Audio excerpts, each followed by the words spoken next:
Chapter 1773 Humanoid. Soon, the Krufa unit that had landed began to fight. As expected, they were powerful and quickly cleared the surrounding area of robots. Some could manipulate fire, and could burn an entire street by raising their hands. The worst of them were at the level of lieutenant. The most powerful one, however, was a mutant of Epsilon level. Frosty vines with thorns grew from his feet, and in the blink of an eye, the ice-blue thorns crossed several streets in front of him. Even the toughest robots were wrapped in large quantities of frosty vines and then crushed. The intelligence system gave Zhang Yi a prompt. According to data analysis, this mutant should be the god of abundance, Arillo from the Pantheon, with a supernatural ability index of 17,000 points. Then it reminded Zhang Yi, according to the intelligence provided by Fremons before, this mutant has already died in battle. Zhang Yi's expression instantly became serious. A mutant with 17,000 points is definitely a very strong being in the world. Although they cannot enter the first echelon, they can be considered to be of third-rate or even close to second-rate Black Chariot standards. In the absence of a death match, if the strength gap is not great, it is difficult to completely kill an Epsilon-class mutant. In other words, the only being that can kill him is at least at the Black Chariot level. After Alec appeared, he quickly changed the situation on the battlefield. He was wearing a Krufa combat suit, so his appearance was unclear, but he was presumably a burly man. While his subordinates were dealing with ordinary robots, he directly targeted a super-large robot in the distance. Using a jetpack, he soared directly into the air and flew towards the super-large robot that was as tall as a building. Once again, the light in the screen distorted.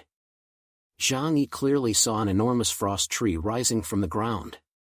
It was beautiful, completely silver in color, growing continuously, then sprouting branches, with 6 frost flowers growing on the vines, like a beautiful yet dangerous work of art.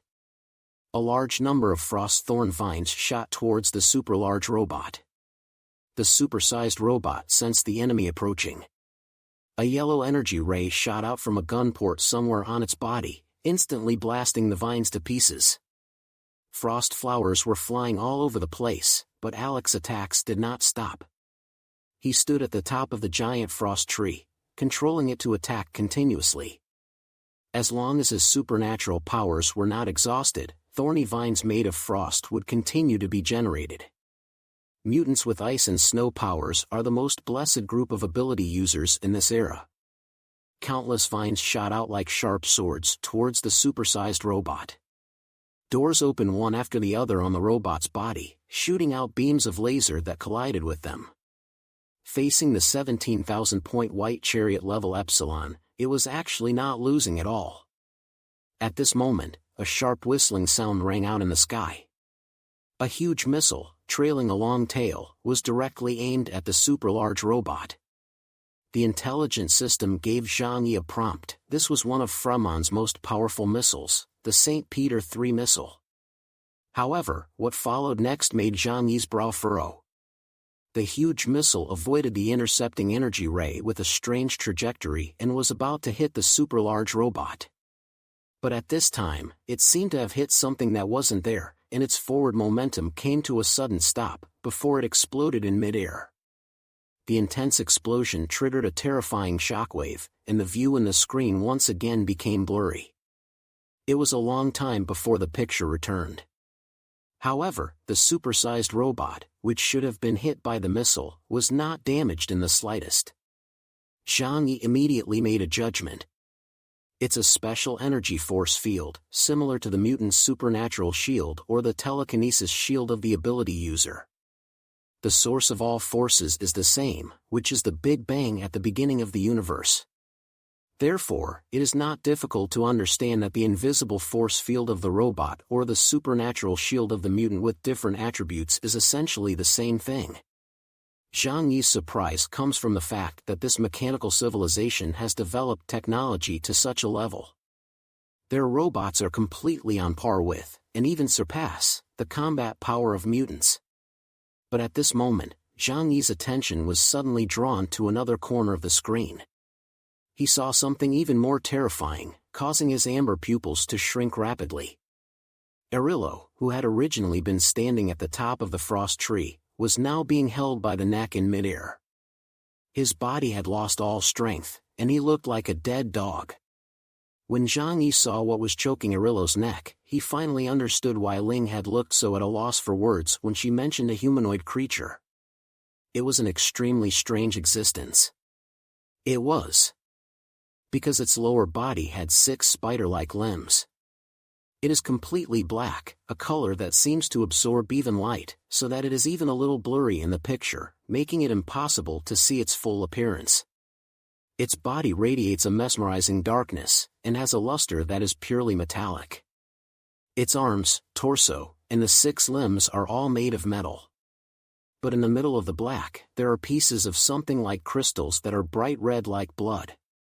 Its head had no facial features and looked like an upside-down black bucket.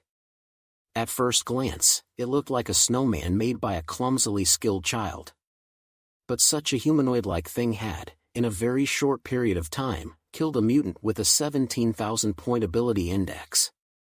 Suddenly, the red crystals on the arms of the strange humanoid creature began to emit dazzling light. A powerful energy was released from the palm of his hand, directly destroying the body of Arillo.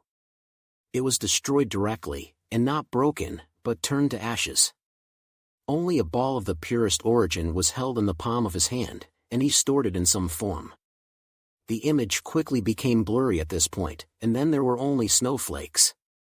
Zhang Yi's heart could not calm down for a long time. He looked at Ling, who had her hands behind her head and was deftly steering the wheel with her 2 feet in white socks. He was in no mood to think about anything else and asked, "Where did you take these?" Ling glanced at Zhang Yi and said indifferently, "Lhasa City, 700 kilometers from here. But it's useless for you to go there now. There's nothing there now. This video is very valuable, isn't it? It cost me the price of a drone. You should know that nowadays a drone that can withstand extreme low temperatures is even worth the price of a fighter jet." Although Ling was exaggerating a bit, the price of that kind of drone was indeed not cheap.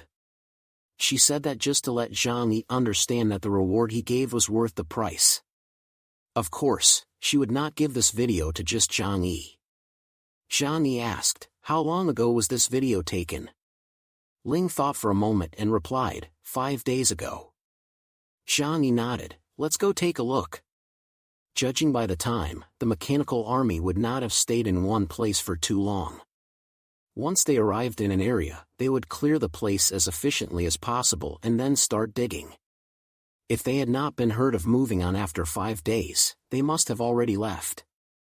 No amount of information from all sides can compare to going there yourself and investigating. Ling glanced at Zhang Yi and then said, "Okay." She drove the silver fox of snow in front to lead the way, and the car sped across the vast snowfield before changing direction. Zhang Yi said, "It's too far, no need to waste time." He extended his arm forward, and a dimensional gate quickly unfolded in front of them. After confirming the location and target, it can be reached in just over a minute. The convoy kept passing through the dimensional gates, and Ling was also shocked by this ability. She couldn't help but say to Zhang Yi, "If you came work for us, it would be very promising. It's so convenient for gathering intelligence or running away." Zhang Yi just returned a faint smile. However, on the way there, he also saw several huge craters that had been excavated. Those holes were not visually impressive, but when you came up close, they gave the impression of being a passage to the underworld, huge and bottomless. Zhang Yi frowned and muttered to himself, "What on earth are these people looking for?" If a powerful and advanced civilization was willing to risk being punished by the rules of the world in order to continue to operate on land, then it must mean that the rewards were extremely generous. Soon, Zhang Yi and the others arrived at the city. And now, as imagined, nothing there remained. Around the city, the ruins in earth and stone had piled up to form a huge mountain. It was a crater, and there was just too much soil dug out around the deep pit. Yang Xinxin glanced at the earth and stone and immediately manipulated the computer to do the calculations. Just by calculating the volume of the earth and stone, the depth of the pit below was quickly obtained. Brother, the depth of the pit here reaches 7,500 meters underground. It seems that they didn't find what they were looking for. This depth is far less than the depth Surumans dug back then. Zhang Yi walked over, followed by Deng Shintong and the others. Ling held the weapon wrapped in white cloth in her arms, looking on with a disinterested expression. Zhang Yi waved his hand behind him, and Bai Li Changqing immediately came over. Captain. Only Bai Li Changqing and Wu Di and the others could address Zhang Yi in this way, as it was a supreme honor that marked them as warriors who had followed Zhang Yi since the early days.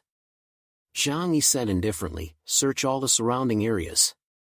See if there is any important information, especially mechanical debris." He had not personally come into contact with the Mechanical Legion, and if he could obtain their debris, it would also be convenient for Liu Karen to study it. At the very least, he needed to know what the hell those things were and what kind of civilization level they had. Yes. Bai Li Changqing turned around and immediately ordered the members of the Volt Shadow Troop to search the area. Fatty Su rolled his eyes, trying to sneak off to goof off, but was grabbed by the collar by Uncle Yu. "Let's go, Su Chun-lei. Let's get to work. Your blizzard can help clear the waste soil here, and I'll take care of the larger structures." Fatty Su had a long face. He failed at goofing off and had to obediently go work with the others. Zhang Yi used his ability to levitate and fly directly above the huge cave.